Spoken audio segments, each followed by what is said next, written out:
Upcoming episodes on the Flying Monkey podcast. Country music artist Grant Malloy Smith. 3-time Grammy Award winner Ricky Cage.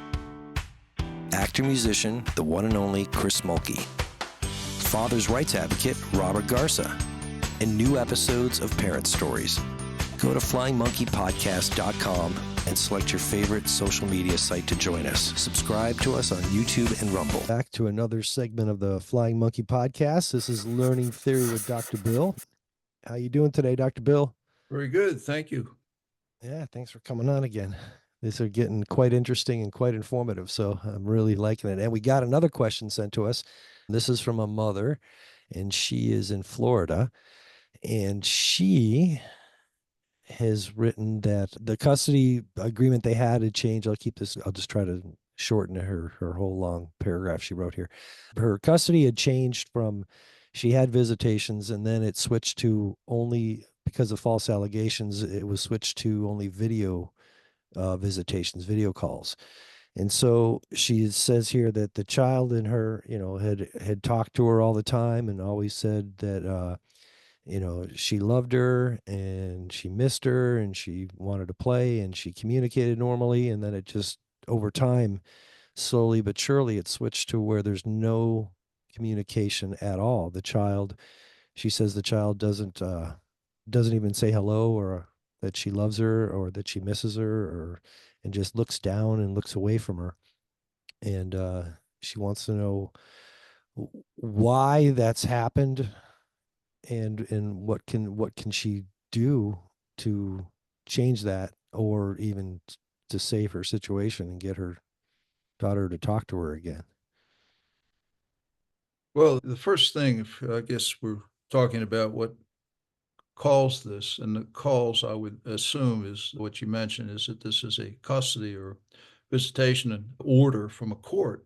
And of course, the courts I've found the courts to be absolutely clueless, because they are using all the wrong tools to evaluate or look at this problem of children who are involved in domestic violence against another parent. What you should be considering is that all life happens on a timeline.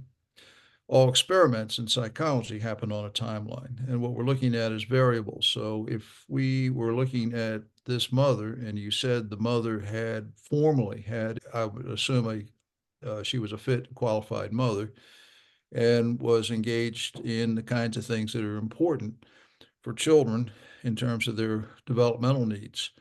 So that means that something happened in the court that shouldn't have happened.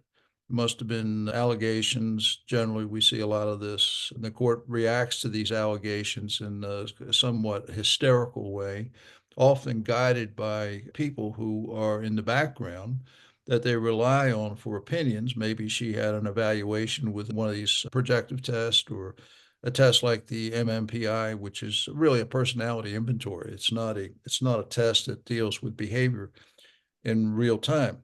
And so they're using all the wrong tools.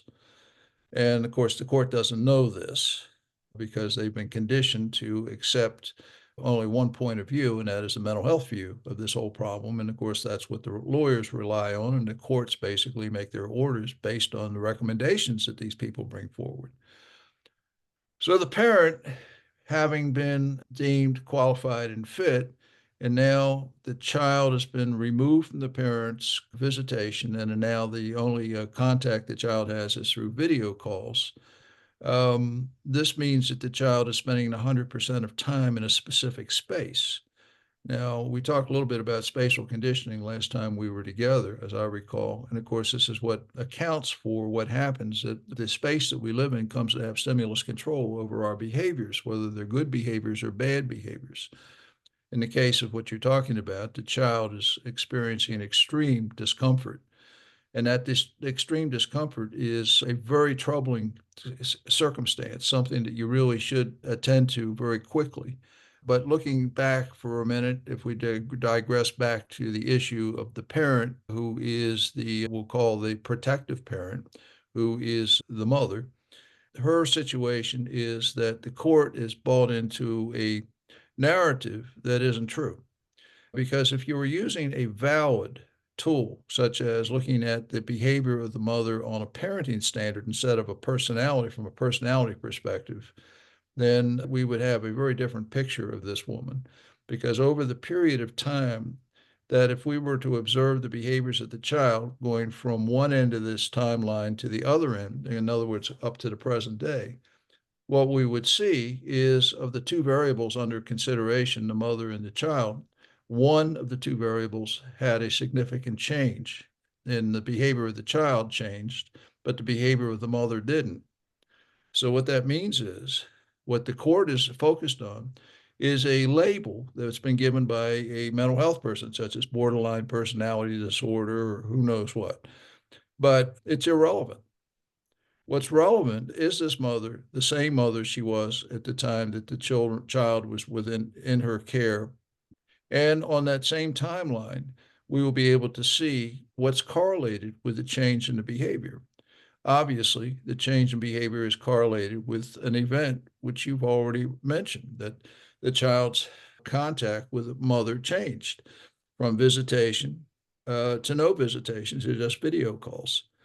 So in a situation like that, what you have is a child who basically is under full stimulus control within a specific space that is gaining that control, and the child is learning to conform to the expectations of whomever it is that's training these behaviors in the child. Since all behavior is a function of learning, it has to be somebody or something that is accountable for the changes of behavior in the child. So if you want to change the behavior of the child, you have to change the court's behavior.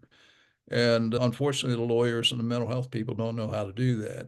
But we do, because if you don't have the right explanation, you can't change the behavior. If you don't have the right explanation, you don't have the solution. It's that simple. And so we are, for the first time, bringing in basically a brand new science, which is the oldest science, remarkably, that is the explanation and the solution pathway for this very specific problem. And we just need to get into court, get the data that's necessary to support our claims and develop the sense of urgency, which I might add is not just behavior. Courts miss this all the time. Mental health people are totally clueless about it. It's also a health issue. So you've now got behavior and health both. Yeah. So it's a critical situation. It's a crisis that has to be dealt with. Yeah. And I've read too, and I don't know what psychologist had did this, but it was regarding parental alienation though. But when a child's at that stage or underneath that kind of pressure and stress, that it's imperative that the child's removed from the situation that they're being abused in. So I guess that would be in the space that they're in now. If they're acting this badly and this change has happened for by no cause of the parent who's receiving this bad behavior and this rejection, it's important to get the child out of the situation it's in. Is that, I mean, is that something you'd agree with?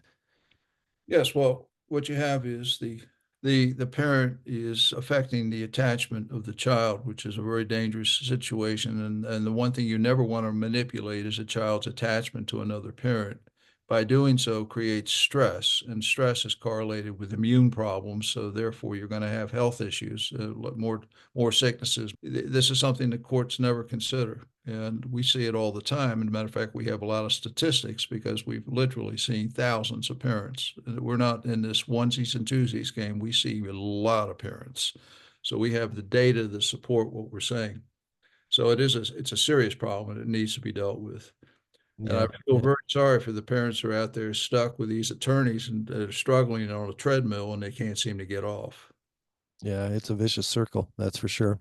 Well, Dr. Bill, again, our time's up for today, but I really want to thank you for coming on and answering the questions of these parents. And again, for those who are watching, if you have a question for Dr. Bill about learning theory or behavior, or you're going through parental alienation, you can go to flyingmonkeypodcast.com, or you can go to our Facebook page at the Flying Monkey Podcast group on Facebook, and you can send us a message or post a question and just put, this is for Ask Dr. Bill, and we'll read the question on one of the next upcoming episodes, and he'll give you an answer. So again, Dr. Bill, thank you so much for coming on today. It's always good to see you, and we'll see you very soon. You take care now. Thank you. Thanks for watching the Flying Monkey podcast. Like, follow, and subscribe to our social media sites on Facebook, X, YouTube, Rumble, TikTok, and Truth Social. You can also go straight to our webpage at www.flyingmonkeypodcast.com. Have you been victimized by family court? Are you suffering parental alienation? It's child abuse and it's domestic violence by proxy. Are you stuck drowning in legal and mental health bills? Get off the treadmill, escape the trap. With over 10 years of research, thousands of parent interviews and case studies worldwide, we have developed a system that works to help you get your kids back.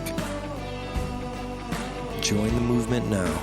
hopeindarkness.info, stoptheabuse.info, alienationacademy.com, and theflyingmonkeypodcast.com. It's time for change, and it's time to stop the abuse. Go to tinyurl.com/stop-parental-alienation.